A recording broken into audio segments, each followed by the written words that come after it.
안녕하세요. 인문학 글쓰기 기억 별자리 강사 정부님입니다. 네, 오늘은 제4강 스토리텔링이란 무엇인가 강의인데요. 스토리텔링이란 무엇일까요? 스토리로 말하다죠.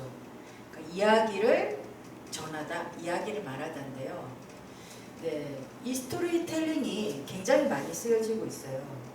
특히 요즘 광고에 보면요, 거의가 스토리텔링으로 전달하고 있거든요. 옛날에 이제 그 과거에는 어떤 물건이 하나 생산이 되면 그 물건에 대한 구체적인 정보를 전달하는 게 광고였어요. 그런데 이제는 그 물건의 이야기를 만들어내는 거죠. 그래서 이야기를 좀 재밌게 전달하면 그것을 보는 시청자들이 호기심을 가지고 더 많이 기억을 하고 또 구매 욕구를 일으켜서 그 물건을 사게 되죠. 네, 우리가 가장 많이 알고 있는 이제 스토리텔링 광고 중에 뭐가 있냐면 초코파이 광고 있거든요. 한번 볼까요? 나를 지킬 수 없습니다. 좌절에 빠진 사람을 도울 수도 없습니다. 지혜를 줄 수도, 아픔을 대신할 수도 없습니다. 그러나 그 사람들과 마음을 함께한 다른 누군가가 있다는 사실 하나는 전해줄 수 있습니다. 그래서 나는 위로가 됩니다. 때론 용기가 되고 때론 감사가 되기도 합니다.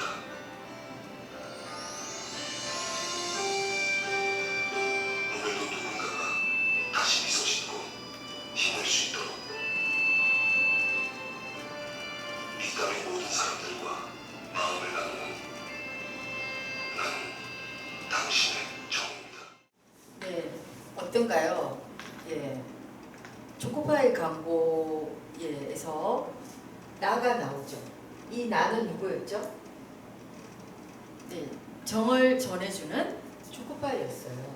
초코파이는 하나의 우리가 사물인데 그 사물에다가 인격을 입힌 거죠. 인격을 입혀서 나라고 표현했어요. 그래서 아이들끼리 서로 나눠주고 군인들끼리 서로 나눠 먹는 하나의 이야기, 그죠? 정을 표현한 거죠. 우리가 기존에 알고 있는 과자 이런 광고 보면 그냥 이렇게 먹고 막 이렇게 하는 맛있다, 뭐 어땠다, 어떤 맛이다 이렇게 얘기하는데 여기는 이제 하나의 감정을 집어넣은 거죠. 그죠? 그래서 우리가 초코파이 하면 정이라는 게 참 많이 떠오르죠. 그죠? 금방 보았던 광고는 2014년에 나온 광고인데요. 특히 또 우리 하정우 씨, 배우 하정우 씨의 목소리가 들어가니까 더 이제 초코파이가 어떻게 다가오나요? 더 친근하고 좀 애틋하고 항상 우리와 함께 해온 존재, 없어서는 안 될 뭔가 감정을 전달해주는 그런 매개체가 되고 있죠. 네, 그래서 스토리텔링의 대표적인 광고라고 볼 수 있어요. 네, 제가 유인물에서 준 거 보면 이제 샤넬 향수 넘버 5 광고 있는데요. 향수 하면 이제 여러 가지가 있는데 그 중에서 이제 샤넬 향수 광고는 어떤 거냐면 기차에서 남자 여자가 이렇게 타요. 둘 다 모르는 사람이죠. 근데 여자의 몸에서 나는 그 향수 냄새 때문에 남자가 계속 여자를 막 쫓아요. 그리고 기차에서 내려서 서로가 서로를 막 쫓는 거예요. 그래서 이 광고 때문에 샤넬 하면은 뭐죠? 이 향수를 이렇게 뿌리면 뭔가 낯선 곳에서 멋진 남자를 만날 수도 있다. 이런 신비감을 전해주는 거죠. 그런 광고인데요. 한번 이제 그 유튜브에서 샤넬 향수 넘버 5 광고 이렇게 치면 옛날 게 나오거든요. 대표적인 광고가 한번 찾아보시면 좋을 것 같아요. 그 다음에 이제 지포 라이터라고 있는데요. 우리 남자분들 그 라이터 있잖아요. 탁 열고 탁 키면 위에 뚜껑을 닫지 않는 한 계속 켜지는 그 라이터 있거든요. 아시죠? 지포 라이터. 뭐 이 라이트는 뭐 남자들의 하나의 뭐 로망이라고도 하는데요. 이게 왜 이렇게 유명해졌냐면 여기도 이제 스토리가 담겨 있어요. 2차 세계대전 때 그 미군 육군 중사가 총에 맞았어요. 근데 그 윗주머니에 있던 그 지포 라이터가 총알을 어떻게 피하게 해준 거죠. 그래서 이 남자의 심장을 간통했을지 모를 그 총알이 라이터에 박히면서 생명을 보호하게 된 거죠. 그래서 그 뒤부터 이제 지포 라이터는 어떤 불행을 막아주는 어떤 하나의 부적, 행운 뭐 이런 게 된 거예요. 그래서 그 이후부터 이제 지포 라이터 하면은 총알을 막아주는 라이터 이런 식으로 사람들에게 특히 남자들에게 신비감을 조성하게 된 거죠. 그래서 뭐 우리 한때 저도 이제 학교 다닐 때 보면 이제 여학생이 남학생한테 뭔가 사랑을 고백할 때 뭘 하냐면 라이터를 선물하고 막 그랬거든요. 나는 당신의 뭐 부리고 싶어요. 뭐 이런 거 있잖아요. 그런 게 있었죠. 그 다음에 이제 최근에 이제 그 오디션 프로그램 있잖아요. 그런 거 보면 그 출연자들의 그 비하인드 스토리, 스토리를 막 전달을 해요. 우리 여러분 뭐 요즘에 이제 인기 확 떠오르는 그 친구들 임영웅이나 김호중이나 정동원 이 친구들 보면 스토리가 있어요.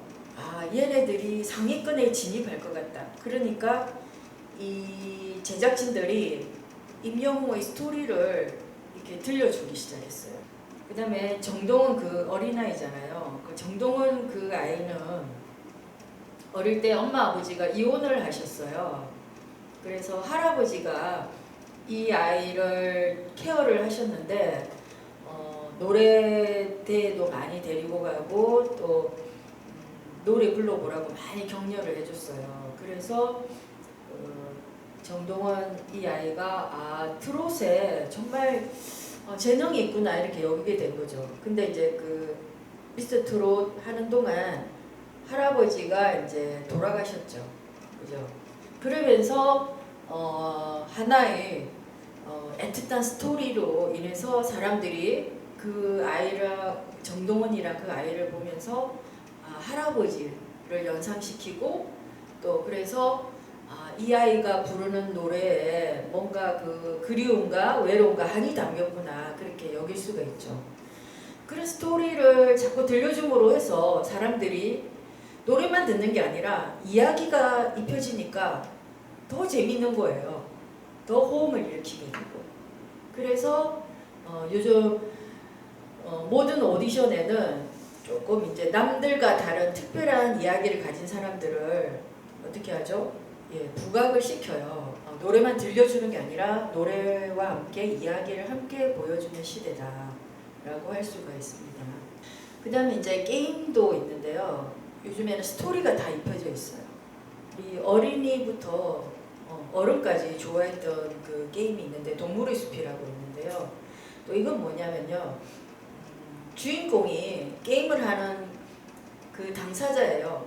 그 사람이 주인공이 되어가지고 섬에다가 자기만의 어떤 나라라고 하나요? 마을을 형성을 해요.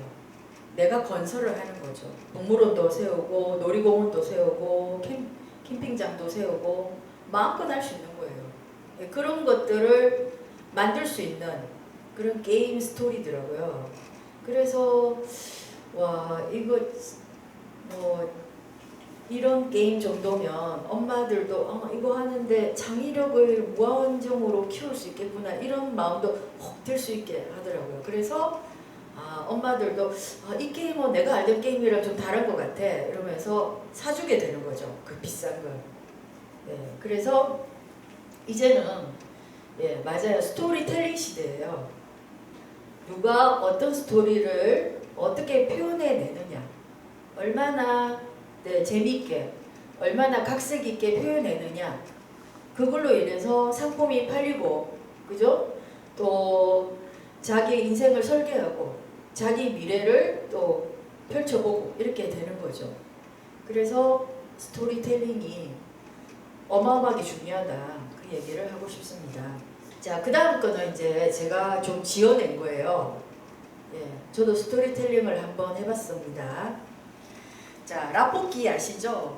예, 라볶이는 라면과 떡볶이를 같이 붙인 거죠. 라볶이의 탄생을 제가 스토리를 한번 만들어봤어요. 그거 보기 전에 이제 라면이 어떻게 나왔는지 한번 볼게요. 1963년 삼양라면이 일본의 라면 제조 기술을 도입해 삼양라면을 선보이면서 라면의 시대를 열었다. 그러나 당시 일반인들에게 라면은 생소할 뿐이어서 초기 반응이 시큰둥했다. 이후 박정희 정권의 hun분식 소비 권장 정책에 힘입어 라면이 대중화되었고 현재에 이르러서는 우리 일상에 빠질 수 없는 식품으로 자리 잡게 되었다. 라면은 1963년에 생겼다고 그러죠. 그럼 라면의 원조는 어디죠? 일본이죠. 63년에 라면이 시작됐어요.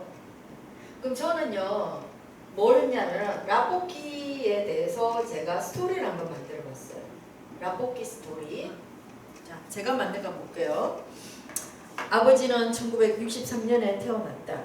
아버지는 청와대에도 초청되어 대통령께서 아버지를 기이 여겨주셨다. 대통령은 고춧가루를 넣어서 조금 매운 의지를 지녀보라 하셨다. 이후 아버지는 서민을 대표하는 인물이 되셨고 나를 낳았다. 나는 아버지의 유전자를 이어받아 잘 성장했고 떡 아가씨를 만나 결혼을 했다. 그래서 라볶이라는 가정을 이루며 지금도 잘 살고 있다. 내 아이들은 혈기가 왕성하여 매운 비빔면이 되기도 했고 횃불당면이 되기도 했다. 특히 요즘 청소년들에게 인기가 많다. 네, 그쵸? 여기서 라면은 1963년에 생긴 라면은 아버지예요. 그죠? 그러면 이 아버지에서 생겨난 나는 라면이죠, 라면. 그죠? 그럼 이 라면이 누구? 떡 아가씨를 만난 거예요. 떡 아가씨를 만나서 뭐가 됐다? 네, 라볶이가 됐다. 그죠? 자, 그러면 이 라면이 계속 다른 형태로 변형이 됐어요. 뭐가 됐죠? 예, 매운 비빔면도 나오고요. 또 핵불당면 아시죠?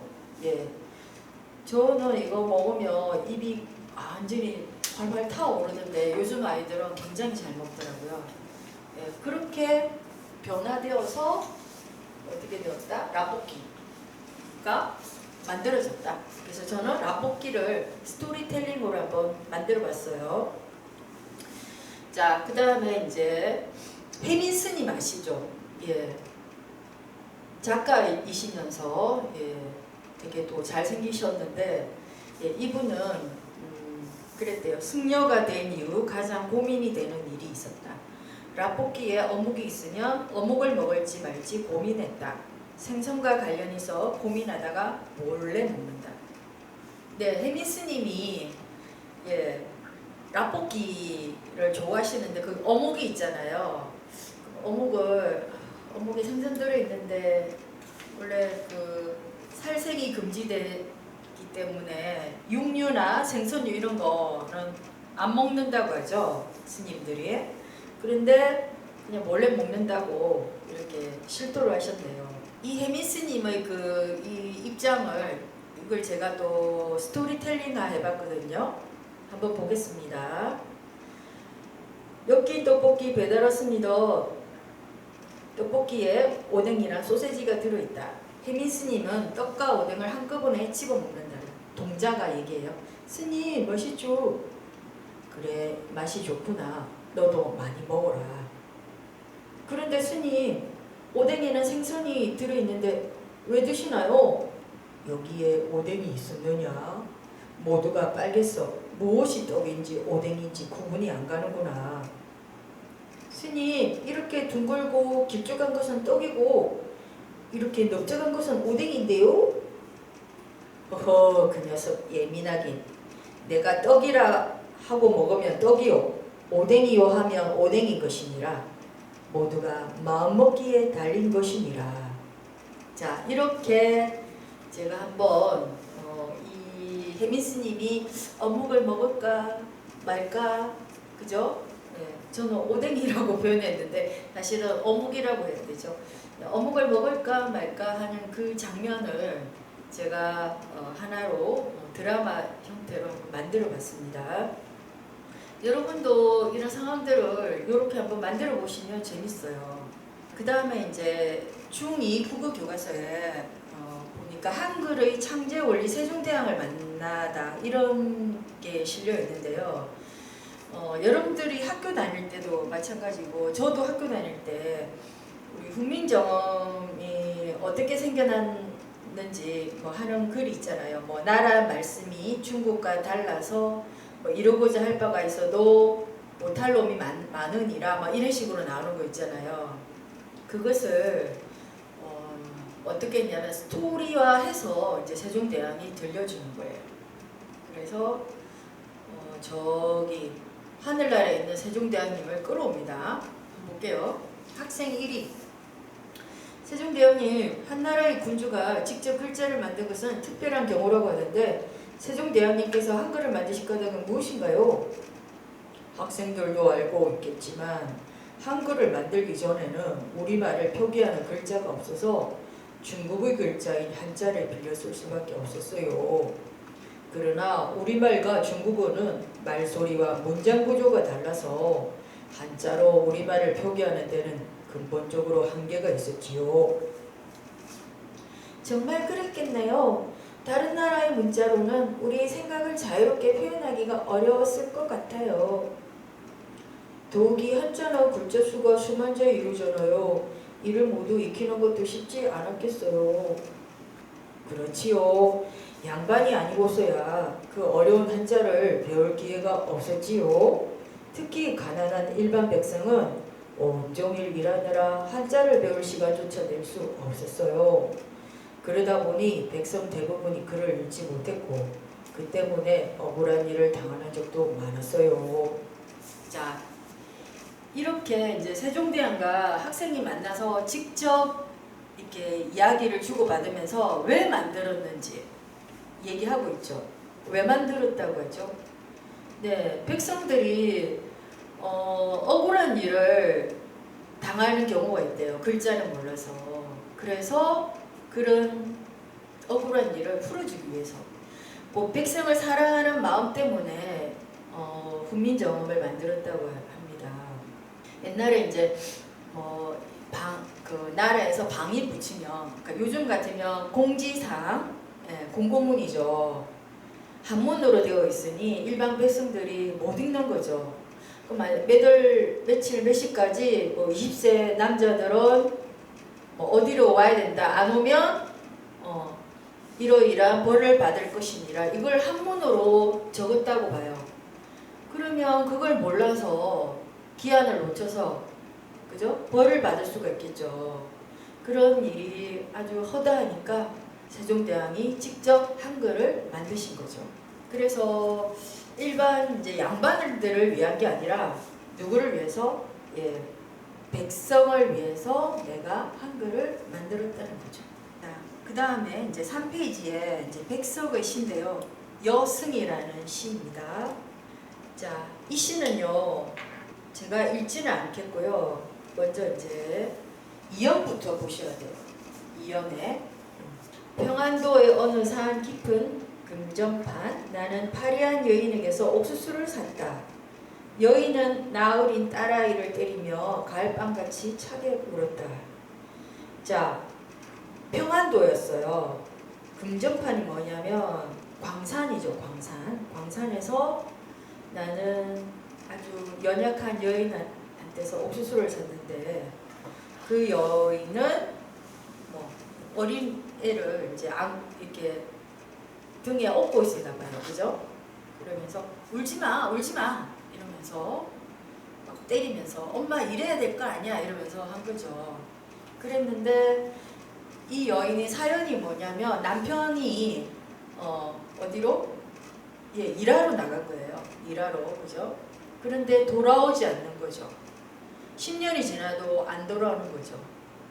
그랬는데 이 여인이 혼자서 아이를 키우다가 아이가 아마 병들었나 봐요. 그래서 도라지 꽃이 좋아 돌무덤으로 갔다 이랬어요.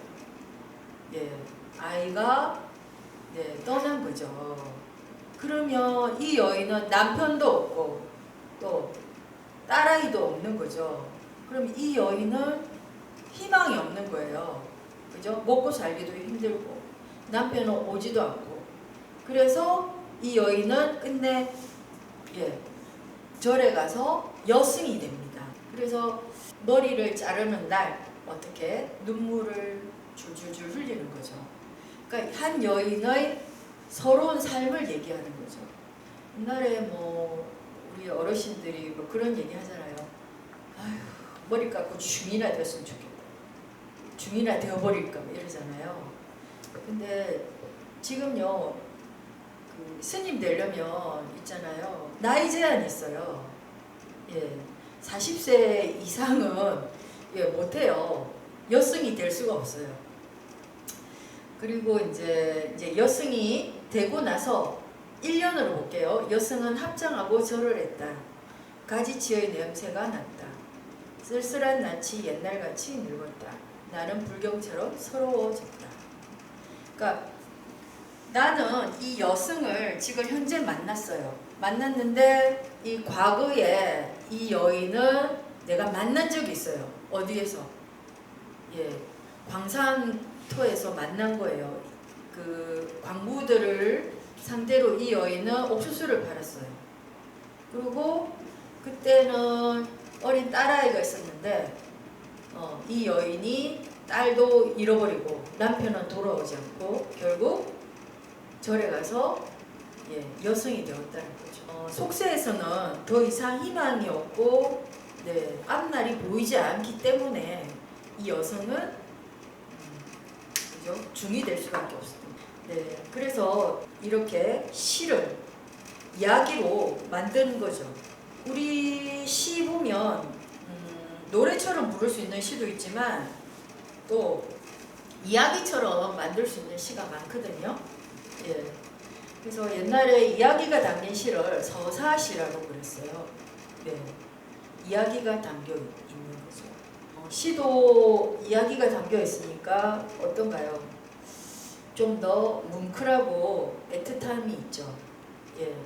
그래서 시에도 스토리가 담겨 있고 또 우리 또 학생들 교과서에도 스토리가 담겨 있고 그죠? 설명문인데도 스토리를 담는 거죠. 또 특히 강보에도 스토리가 많이 담겨 있다는 것을 우리가 살펴보았습니다.